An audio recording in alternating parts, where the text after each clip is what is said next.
What's up, everybody? Welcome back to another episode, part two of Beyond the Artistry.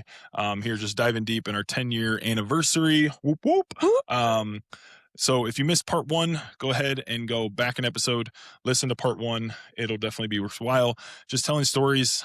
We have Joy, our wonderful assistant here, just kind of feeding us some questions.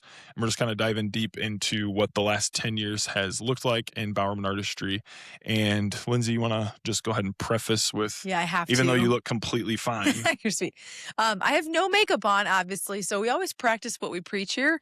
And the services that we offer to our clients, shocking, but we do them too. And so this morning we were working on stacking some treatments with the laser and microneedling. And so our amazing estheticians came in and serviced me. And so, yeah, that's why I have no makeup on. And I might look a little tired, but that's because I am, but I also don't have any makeup on. She looks completely fine. I'm sure you guys there you guys know that she looks completely fine. Well, and this is my day-to-day when I'm not at work. This is what I look like. So this is just real life.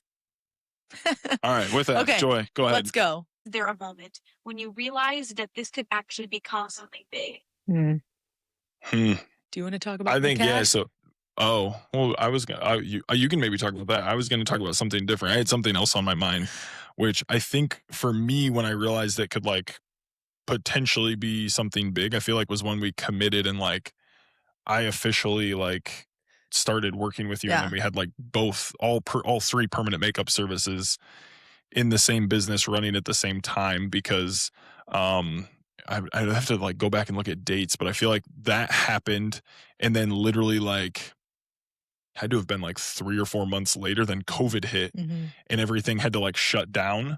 And so like we kind of got some momentum going before COVID and I was thinking like, okay, like this is great.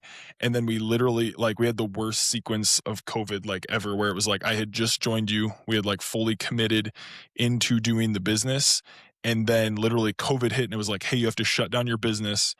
On the personal side, we were also selling our house and like moving houses. We had 2 mortgages that we were paying for. So it was like all these things were like hitting at once. And I remember thinking like, oh man, like I don't know if how we're going to like figure this out or how we're going to do this. Like I'm not working. She's not working. We're off for, at the time they said 6 weeks. Everybody knows that changed, but don't even get us started on COVID. But anyways, it was like before COVID, we were getting momentum and then COVID hit and we had to close and like had to shut down and everything.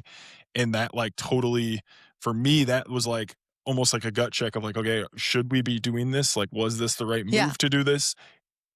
And then, pause, because I have to tell a cool story that's wrapped up in that. Okay. Because whenever I have like the opportunity to give God the glory, I'm going to do it, especially publicly. So while we were freaking out low key about our 2 mortgages and then being shut down, having to pay rent still, having no income coming in, we literally were just praying. We're like, okay, God, like we don't really know what's going on right now, but like we're just going to trust that you are going to provide for us because we obviously have thousands and thousands and thousands of dollars going out the door with nothing coming in. And so we literally, I remember we ended up getting a check in the mail. It was around tax time. We ended up getting a check in the mail that was like really close to paying for one of our mortgages for like that 1 month.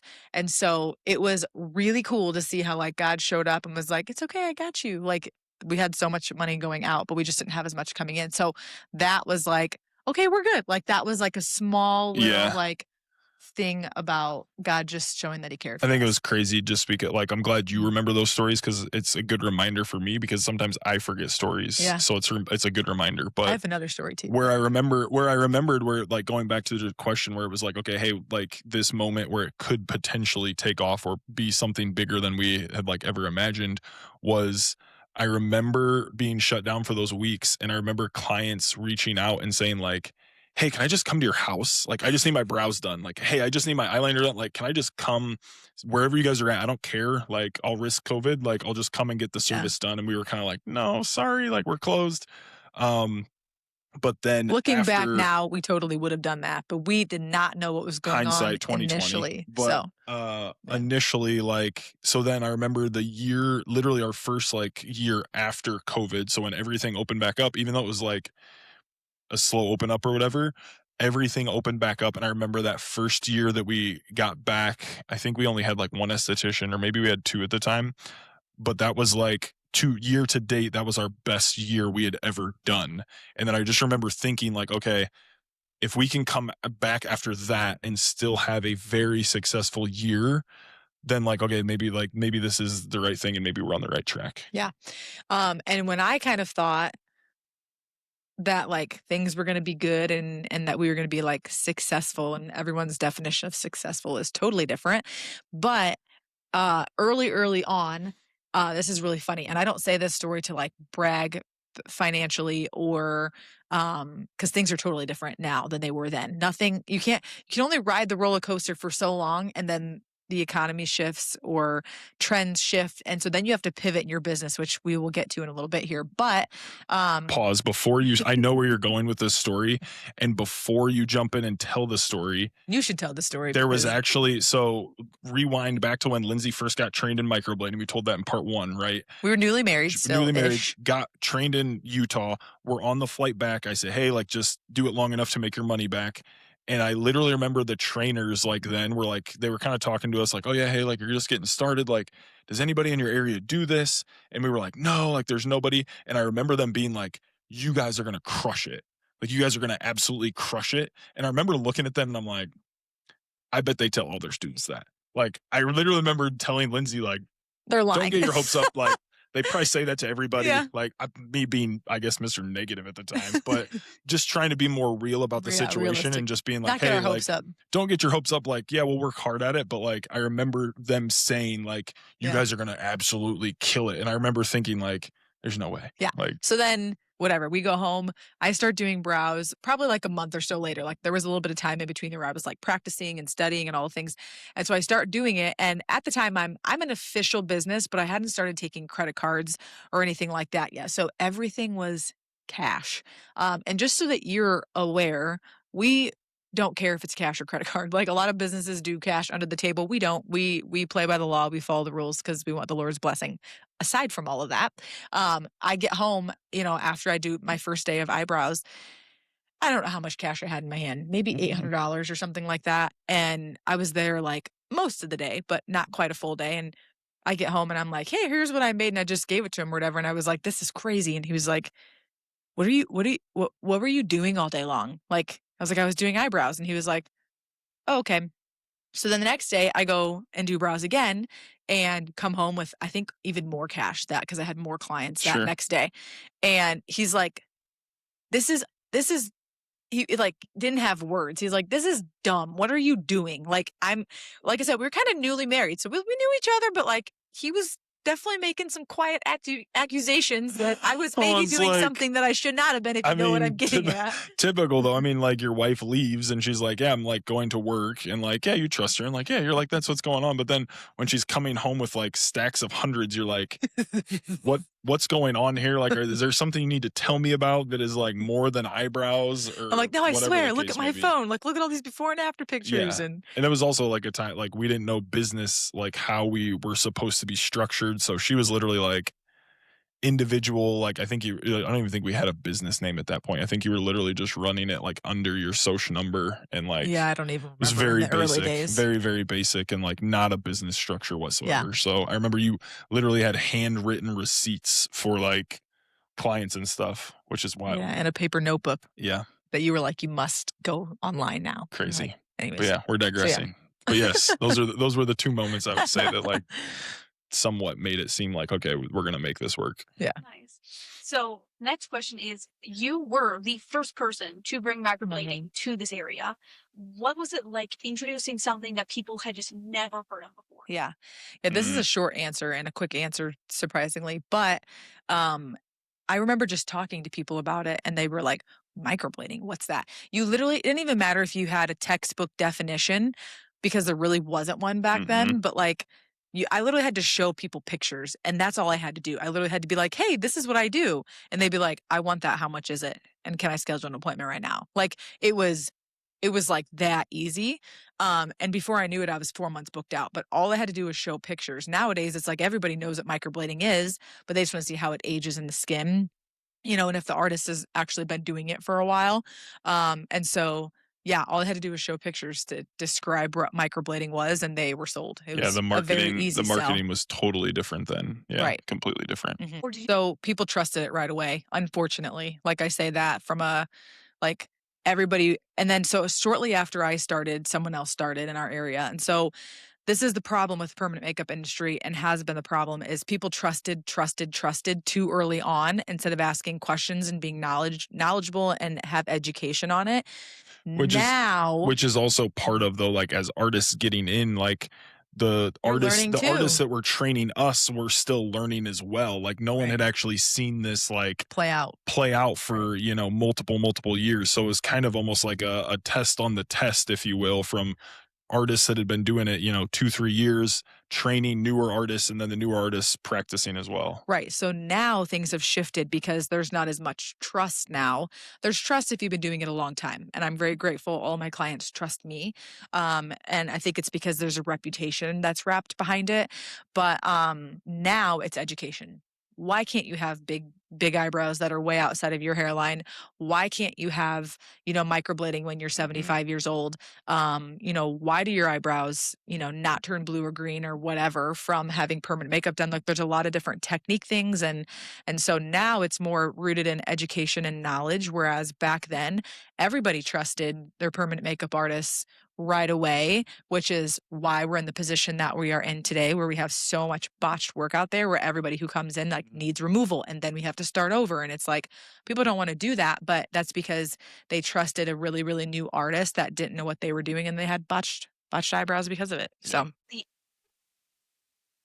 yeah, it was early on. Probably like a year or two in. I started having requests for people like, "Hey, Lindsay, can you like there's eyeliner and lip tint too. Can you start doing that?" And it was just really funny because in my spirit, I'm like, "Nope. Like, no way. I have no desire to do that. I've always felt somewhat of a calling to be at home with our kids." Well, even the desire, I think the desire, even if the desire was there, I think you would have said like, "No, I'm busy enough with brows that like I don't want to." Which is playing what it to what you're saying, but you wouldn't want to add on another day Right. to open up more of your schedule to for a new service. So it's like Right. I And think the demand was there, but you like scheduling wise was no. and I was already booked out so far, like 4 months out to where I'm like, I don't have the desire to do that. So I just started praying about what was next. Yeah. Man, my years are way off for me. I know what. So you started in 20. So it had to have been like 2018, Mhm. probably like February or March of 2018. Because I remember when I first officially was like, "Yep, let's do this." Like I'm committed, I'm in. You like the very next minute you put down a deposit for a class that you were like, "Yep, you're in." Like you can't back out now, kind of thing. But Yeah. I think if I remember right, I had like just missed the sign up for the course or something, and then there wasn't another one until like the fall. So I think I started off in like February doing like tattoo removal, like Mhm. saline tattoo removal, getting comfortable with the machine, um, and all that. And then fall, then like basically started going. But for me, the biggest thing that like sold me in wanting to get into the industry was like I was working corporate jobs, crazy like 40, 50 hour work weeks, and I was salaried. So my most recent one, I was managing like 40, 50 people at a time. And essentially like because I was salaried and they were hourly, they were making like just as much as me, if not more with the overtime. So I And remember working less than you. right, and I remember coming home and Lindsay just kind of being like why are we doing this? There was times where I'd come home, I'd be up super early before her. I'd be coming home at like 6:37 and I'd be exhausted, so I'd fall asleep on the couch. And she's like, I remember you looking at me and being like, this is not how it's supposed to be. Like, Mhm. you should not be this tired and like we can't even spend time together. Like, this is affecting our marriage. Um, so then that kind of weighed on me And and then we didn't have Saturdays together because you would go in on right, I'd Saturdays have to go too. in on Saturdays. It was a super busy time with that business and yeah, it was sucking everything out of me and I had just changed from another job to that job thinking that it was going to be more like 9 to 5, like I'd have weekends, I'd have nights and stuff like that. Yeah, and it And was supposed to be. it was supposed to be and it probably would have eventually gotten there, but in the current season it was not at all. It was Mhm. very very demanding. So that was playing in the back of my mind, and then it literally just got to a point where it was like, okay, like how can I make this work that, like, even if I join Lindsay and do permanent makeup, like, what does it look like? For me, it was a lot of, like, honestly, looking back, just a lot of, like, pride of, like, I don't wanna be, like, this straight, tall guy doing permanent makeup and, like, doing these services, but literally just got into it and it was just like, okay, it's giving me more of my time, more flexibility to be with my kids, and just have more freedom to do the things that we wanna do. That was the totally initial reason why I got in, for sure. Kind of mentioned this. It's really funny because my first, like, thought with that was, like, when we were telling our parents that we were gonna do this and, like, telling our siblings and, like, we had support from everyone, but we also had a lot of, like, gentle warnings, I guess I would say. Like, we even had this from, like, other people, and they were, like, just blunt warnings. But, like, a lot of people were, like, including some of my close family members were like, "You work with your spouse, and it might not work out." Like, there's divorce behind spouses working together, like, there's a lot of different things that happen to marriages after you've been working together. It's really interesting how, like, we were probably just really naive. That's probably, like, what it was, but I also Mhm. feel like it was just the Holy Spirit just giving us a piece about how that was what we were supposed to do, Yeah. because I didn't even, like, worry about that or think about that or give it even, like, a second thought, and so with us having people do that, we were just like, "Okay, like, thanks for your 2 cents, but we're still gonna do this," and honestly, like, Jordan and I, like, we are I think we said this earlier, we are very opposite. So, like, early on in our marriage, it was very much like, "Oh, this is not good. Like, we are not compatible because, like, we are really different," and it really was a big struggle for a couple of years. Um, but as we both, like, matured in our relationship with the Lord and just matured in age as well, we've, like, learned and, like, actually now we, like, love our differences because Yeah. it's so good. They actually It's support each other. Yeah, it's like when I'm off, he's on, and when he's on, I'm off. So it's like we're just really good. It's really good with that. We both have opposite and different roles in the business too, and so we're never like fighting or competing for like the same thing. Mhm. We like he does his thing and I do my thing, and a lot of times on the days that we're like in the studio, we really don't even see each other a whole lot because he's typically with his clients, I'm with mine, Mhm. and so we are actually together all the time, which is honestly a dream for me. I don't know how you feel, but I You know like how I feel. like we really do like get along really well. Like, Mhm. do we get along all the time? No, what marriage does. We have our own, issues that we have to work through and things, but truthfully, like we really are very compatible in every way, Yeah. business and outside of I business. think for me, even Mm. subconsciously, like, both my parents, when I was growing up, both my parents ran their own business. They had their own small business that they both worked at. So for me, like, subconsciously, like, I had already seen that modeled and played out, and that was just, like, normal life. Like, there was nothing different to me for that. So like when I decided to join Lindsay and we were going to actually do this in our business, it wasn't like oh, I've never seen this, or like how's this going to work, or like what are we going to do? I think subconsciously I was just like, yeah, it worked fine for my parents, like we'll be fine as well. Uh and we get a lot of clients and a lot of other business owners and friends that ask them like, how do you do it? Like I would go crazy if I like had to work with my spouse all day every day. And we both just kind of laugh and we're just like, but we actually like love each other. Like like you said, like we actually enjoy being around each other. Yeah. Yeah, there's moments where it's like, yeah, like we need a pause, we need a break or something like that. But I mean, day in and day out, it's like I married you because I love being around you and I want to be with you. I didn't marry you just to like support me and make sure that you made me feel better. It's like because we both love each other. So Yeah. when you actually care and love for somebody like that as deeply as we do, then it makes the business and like seeing each other every single day. It's like, this is like you said, it's a dream. Like it's awesome. This is what it's supposed to be Yeah. like, or that we would hope that it would be like. Right. Yeah. That's so sweet. I love it. So, what would you say that each of your strengths are that complement each other in this business? Ooh, that's good. I will talk about Lindsay's strengths because I want to build her up here. She is a very like heavy client focused. So she's very like great with words, great with wording, fantastic with like handling difficult situations from that side of things. Um, like just putting it, but like enforcing policies, different things as far as communicating with clients to make sure that like things are understood. She does a fantastic job of selling and communicating. Exactly, like not only just like what the client needs, but also like helping meet their goal in that need, and directing like services and things like that. She's also very much visionary. So she is very much like, okay, she is 10 steps ahead of like where the business currently is. She's already thinking about, okay, like the year 2028, we're going to be offering this and we're going to have this employee and it's going to be like this. And she's already like forecasting and thinking so far ahead into the And I'm future. already implementing it with no direction on how to get there. Yeah. Like Lindsay is a very much like, okay, like I think I said in part one, like she is jumping out of the airplane without a parachute. And she's like, I'll figure out how to not hit the ground on the way down. Where I'm very much the opposite. But yeah, like it, and honestly, like we bring up the opposites, but like it's so true that you really do need both like sides of the coin, where I'm like very much like, okay, does the parachute have this feature? Does it have this? Like, can we make it do this? Like, okay, what happens if I'm going on the way down and it doesn't pull? What's my backup? Okay, let Like, me talk about you now. okay. But yeah, that's more me as Lindsay's falling to the ground figuring it out. Yeah, and like I'm going to preface something too. Like you said, I'm good at selling. And I want anybody here that's listening to this to understand what selling is, because selling is not selling in our business. This is not how every business operates. And a lot of our clients can attest to this.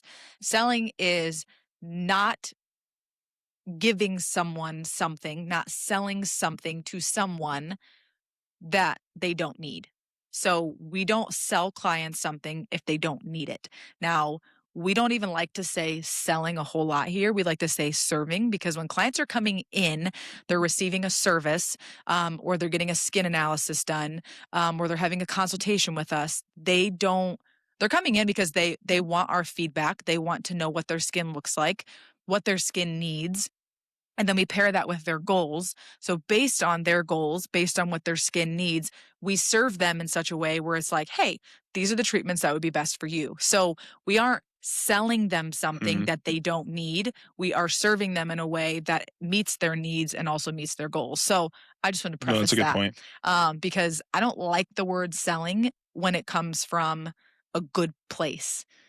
When you're like trying to sell someone on something they don't need, that's salesy and that's selling. And Yeah. we don't get on board with that. So No, I would that's a just say tangent. selling gets a Yeah. bad rap, It gets a bad essentially. rap. Yeah. Yeah. Okay. Jordan here is really good at all the back end stuff. Like, what happened yesterday when I was doing something and you were like, how the heck did you do that without, I don't know. There was something that I Oh. did. And he was like, that was so girl math. So Jordan is so good at all the back end things. He can figure out any problem and has a solution for it in moments. Um, I I barely even know Joy's job, like anymore, at least, because things have evolved so much. And so when Joy has an issue, she doesn't even ask me anymore because she just knows. Like, don't even ask me that question because I don't have the answer for you. You Yeah. need to go talk to Jordan because Jordan will I think be. we preface that with Joy's like, so this plays into our roles, I think, and our strength is like when Joy was hired, it was very much like, hey, if it's like client communication, like go to Lindsay. If it's like systems, hey, how to fix something that's broken, it's a setting, like go to Jordan. Yeah. Like anything that's broken, Jordan fixes. And I'm typically the one that's breaking the things. So No, you're not. it's Jordan's fixing everything. So Jordan's very good at that. Jordan is very good at just being behind the scenes. Like you're really good at like being in character too and like talking and all that, but you're very good at like business what's the word I'm looking for? Like common sense. Like you're good at figuring out solutions. Or if I'm like, hey, I want to do A, and I'm going to do B and C to get there. And you're like, why are you doing B and C to get there? All you need to do is just A plus A. And I'm like, oh yeah, like that's way more simple. Like I complicate things because I'm a woman and I have hormones and that's just what women do. And we're very hormonal. But Jordan is very good at being like, no, here's our box and this is what we need to do. And I'm like, no, but there's this spaghetti here, like it all can, and he's like, no, just right here. This is what we need to do. Like, it's just very simplified and it's very easy. And it's just very good to have a man inside of a woman's business it's tough for you sometime being in a women's business, but great to have a man because they're very simple creatures for the most part. Very simple. And yeah, even like I won't get into personal how we're like different, but like we just complement each other inside of business and outside of business, even in our parenting roles and even in our, marriage roles too. Yeah. So Would agree. there's a lot there. Well, right now they're in the back watching a movie so Yeah. that we can actually do this podcast. So like if you know me, I'm very crunchy. I like don't let my kids have a lot of screen time, but there's a time and a place for everything. And so there's just certain days or times where they don't get as much of us because we have to work. But we've positioned ourselves in our business and are currently trying to do that so that we can be more present for our kids. Yeah. We homeschool them too. And obviously that's a huge undertaking that I mostly take on, but Jordan has also started to do math because if you know me, I don't do math. And so that's also another way we balance each other. But we try to plan ahead as much as possible. And I'd like to think that we've raised kids, even though they're still young, we've raised go with the flow kids. Like we're not planning our day around your nap time. You're going to come with us and if you want to sleep in the car or if I need to push a stroller, then that's what we're going to do. We don't plan our lives around our kids. Our kids are planned around all of everything else that we need to do because this is how we provide for them. And it's very difficult most days, but we do it. I think early on, I had the thought that everything had to be balanced, that I had to have equal work time to equal family time. And just after just listening to podcasts and taking in more information and like listening to people that are further along than us in business. So trying to find balance that we could never find. And I remember early on it just being extremely stressful for me coming from corporate world where I could do a 9 to 5, come home and just shut work off completely and just be like 100% present in the family from that point on until I would go to work the next day. And running your own business is just not that way at all. Like you can't literally just shut it off and then just be like, okay, hey, yep, I'll open my computer in 14 hours. Like, no, it's literally like, okay, hey, if something happens or something breaks or there's an issue, like you have to be ready to jump in. And I think for the longest time, I thought there was supposed to be this balance of like, okay, equal business hours to equal family hours. And it's just not the case. There can definitely, I would say, be seasons of that where there is a season where you may be balanced with work and balanced with family. There may be seasons where it is extremely imbalanced, where it is very much like heavy business and you're not seeing family time as much. But then on the flip side, there's also seasons where I would say it's very much heavy family time and very little business time. So it's not so much of like the balance because as I've been a business owner and been a part of business now for the last 8 years, I don't see it as like this where how everybody says like work-life balance. Oh, there's like a work-life balance. Like you want to try and balance it. There's never a balance. And as soon as you become okay with there's never a balance, you realize that like, okay, hey, this next season's going to be heavy one way or the other. And you just learn to roll with it, knowing that eventually the scale will flip back the other way. And you learn to bring your family in on it too, because like you have to, otherwise your kids are like, you're neglecting me. So like we have to explain to our kids, hey, mommy and daddy have a really big project going on right now. And we're going to be pretty busy like this week and next week, but like we're going to spend time with you in the evening. We're going to have really great family time on the weekends. We'll have lunch together. So like none of that's going to change, but we're going to need you guys to be really good at playing by yourselves and occupying yourselves or reading your books or doing crafts or, things like that. Like we spend a lot of money on crafts because we always have our craft cabinet packed because we're not screen people. And so it's like, I want our kids to use their brains for creative things, but we try to bring our kids along on everything as much as possible so that they see the vision, they get it, they see mom and dad working hard, and they know that in order to have, be able to live life and do the things you want to do, you got to work for it. Right. I mean, that's just like not common nowadays to have someone who's hardworking and like actually like want to succeed at their job and want to do well in their job and like want to like impress their bosses and all the things. And it's a very uncommon thing. And our kid generation is going to be even worse than this current generation. That's another story, but like we want our kids to see us work hard because that's what it takes. Not only working hard, but I think it's also important that they see mom and dad reaching for something and reaching for goals, reaching for their dreams to not only just make a better life for our family, but to make a bigger impact in the community and the surrounding people that we serve, I think is also huge. Like, not to knock anybody who just has like a regular 9 to 5, but there is something different that instills into your kids not only just like hard work, but like a vision for something bigger than themselves when they're actually pushing themselves outside of their comfort zone. So seeing mom and dad work hard is great, but also, hey, we have this vision or we have these goals, and just bringing them in on those goals to be able to like eventually succeed in those, I think it's going to go a long way in their lives.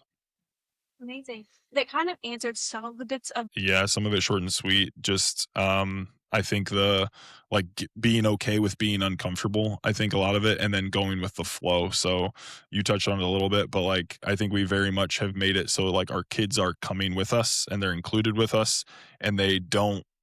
We're very much like teach them like, hey, we're going to do, hey, we wake up, this is the plan for the day, what we're going to be doing. And then as things go, inevitably, right, everybody, like your plan ends up changing, or something doesn't go quite the way that you thought it was going to go, or something goes longer, or something switches. And we've just tried really hard to like teach our kids that, like, hey, nothing's going to go according to plan. It's how you can respond to that moment when it doesn't go according to plan. That's the only thing you can control. You can't control when it goes wrong. You can only control how you respond to that thing going wrong. So I think trying to instill that in them as much as possible, accompanied with the go with the flow. But then also just hopefully realizing that like they see us doing something that is affecting more people than just ourselves. Yeah, and I think one thing that I want our kids to be really good at, or to be able to conquer a little bit more, is to just to do hard things. And I know that's a really like cliche quote that a lot of people say, but I kind of said in part one, like there were many times where we've both kind of wanted to quit this business, me especially starting it out and being, in it a little bit longer than Jordan. Um, like our kids need to see that we're doing hard things, that we're struggling through something, or that we're distraught about something, but we're still going to do it, and we're still going to push through, and we're going to figure out a solution for it. Um, Honestly, like, on a personal side, that translates directly into marriage too. Hmm. Like, our kids seeing us, like, have a little tiff, or, have a little, like, argument or something like that, and we try not to argue in front of our kids, but I also think it's important to, like, show your kids the reality of what a marriage looks like. That's really good, and also, like, challenging it sometimes too. I personally, this is my 2 cents, don't think it's super healthy for kids to not see parents have some sort of disagreement in front of each other, because then when they get married, they're like, everything's supposed to be perfect all the time. Like, this is just not life.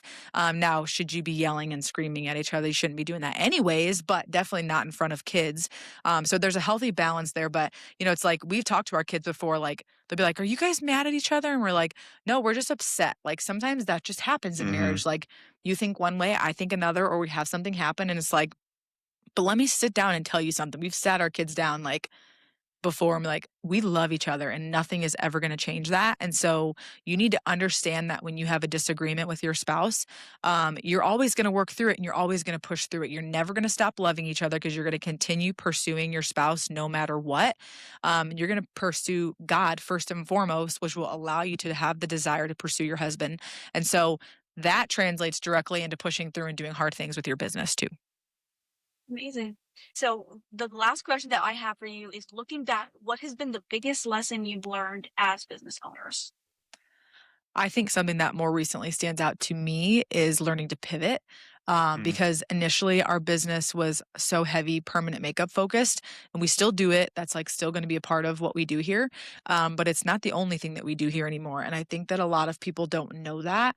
And so I think when you're in a business and you've done so well for so long, and then things start to like go downhill, which every permanent makeup artist can say this, excuse me, then you're like, well, what the heck am I supposed to do now? My income is like dwindling. I don't have enough clients coming in. The economy has shifted or whatever.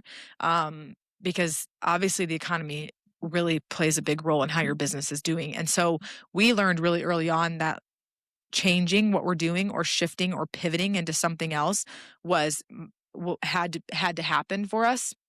And it definitely didn't happen in our timing. We really wanted to do some of the things that we're doing now years ago.